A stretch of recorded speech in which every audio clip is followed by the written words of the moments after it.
We're going to take a look at a couple of other common settings. I'm going to hit power and get this started. One of the first ones would be to lock or unlock.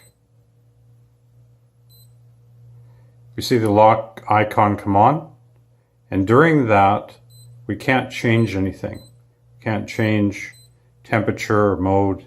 It's locked.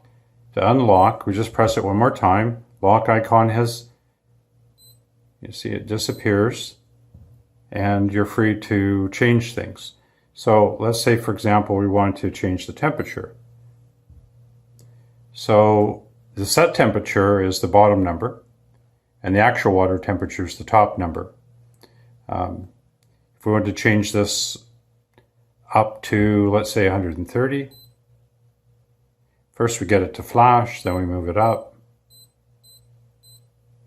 And if we want to keep that,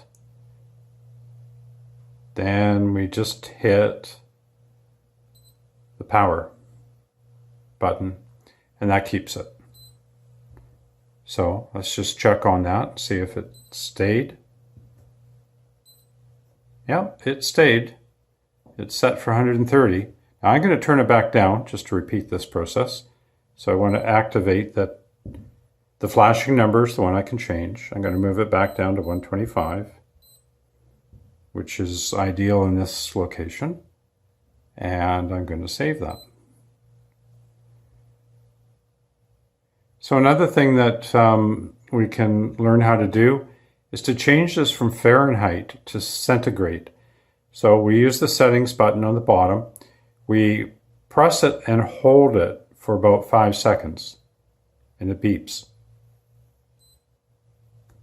So now it's Celsius or centigrade, and it's done that conversion. If you want to set it back, press the settings set button icon, hold for 5 seconds, and we're back at Fahrenheit.